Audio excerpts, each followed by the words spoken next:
नमस्कार, मैं विकास और आप देख रहे हैं जी बिहार झारखंड का डिजिटल प्लेटफॉर्म। भारत की सरजमी पर एक एक कदम बढ़ाते जाइए और उस कदम के नीचे आने वाली जमीन का धार्मिक महत्व समझते चलिए।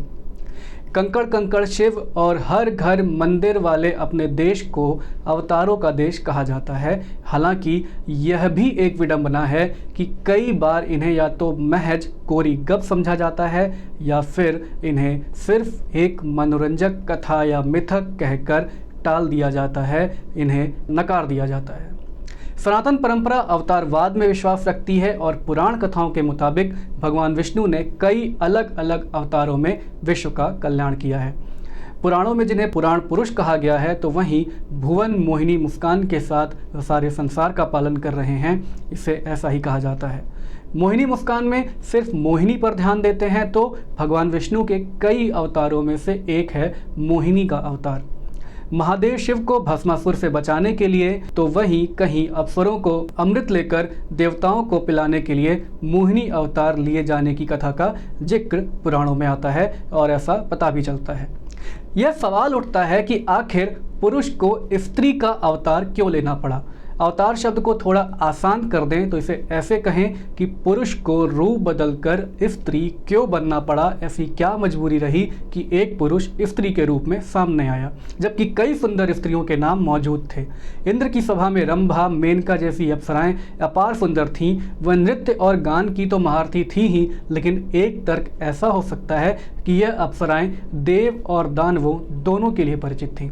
अमृत वाली कथा में एक ऐसा खूबसूरत स्त्री किरदार चाहिए था जिसे कोई न जानता हो, और हुआ भी यही। मोहिनी को कोई नहीं जानता था।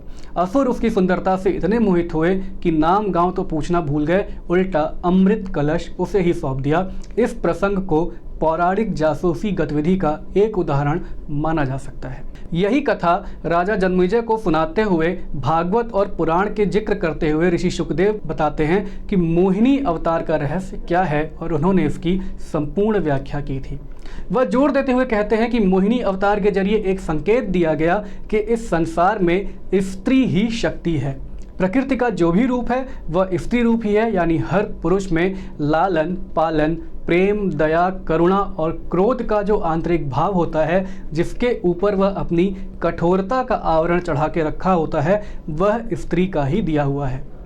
यह अवतार महज शिव को भस्मासुर से बचाने के लिए नहीं है और न ही केवल देवताओं को अमृत पिलाने के लिए लिया गया है, बल्कि यह अवतार एक संकेत है जो कि बताता है कि पुरुष को जब अपने बाहुबल और वर्चस्व पर घमंड हो जाए तो बस एक बार वह खुद को कई परतों के नीचे झांक कर देख ले, अपना असल देख ले कि असल में वह क्या है।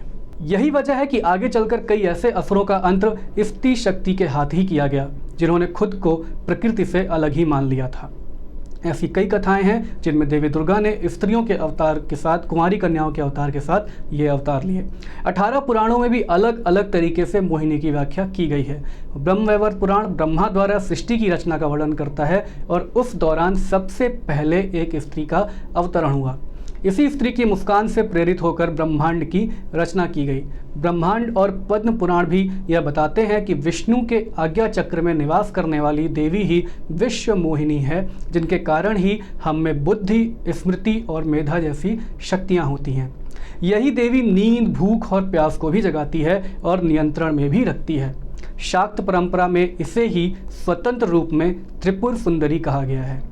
गरुड़ पुराण मोहिनी को शिव की 13 कलाओं में से एक मानता है, तो वहीं नारद पुराण में ऋषियों की निरंजनी शक्ति को मोहिनी का ही स्वरूप बताया गया है।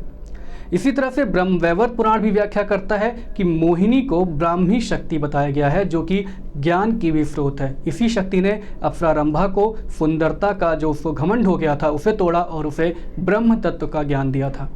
वायु पुराण में मधु कैटव राक्षसों के वध से पहले मोहिनी ही प्रकट होकर विष्णु की सहायता करती है।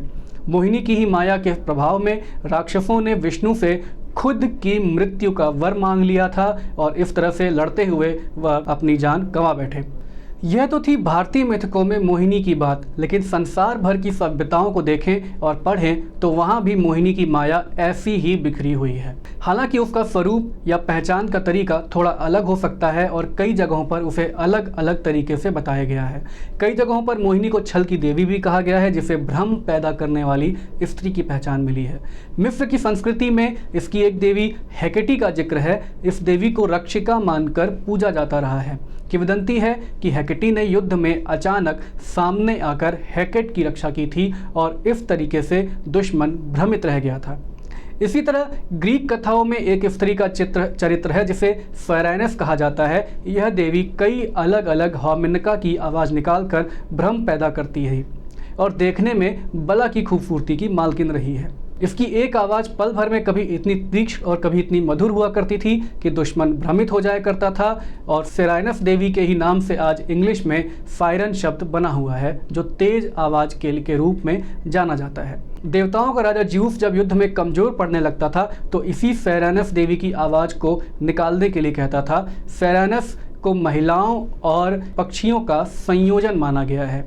बाद में उन्हें पक्षियों के पैरों के साथ, बिना पंखों के साथ और वाद्य यंत्र बजाते हुए दिखाया गया है। लियोनार्डो दा विंची ने भी अपने एक नोट में जलपरियों को की तरह बताते हुए सेरेनस को लिखा है, यही जलपरियां कई यूनानी समुद्री कथाओं में कभी नायिका रही हैं तो कभी विलेन बनकर उभरी हुई हैं। कुल मिलाकर मोहिनी की माया प्राचीन काल से वर्तमान तक फैली हुई है। मोहिनी की ये कहानी आपको कैसी लगी, हमें कमेंट करके ज़रूर बताइएगा। देखते रहिए जी बिहार झारखंड। नमस्कार, धन्यवाद।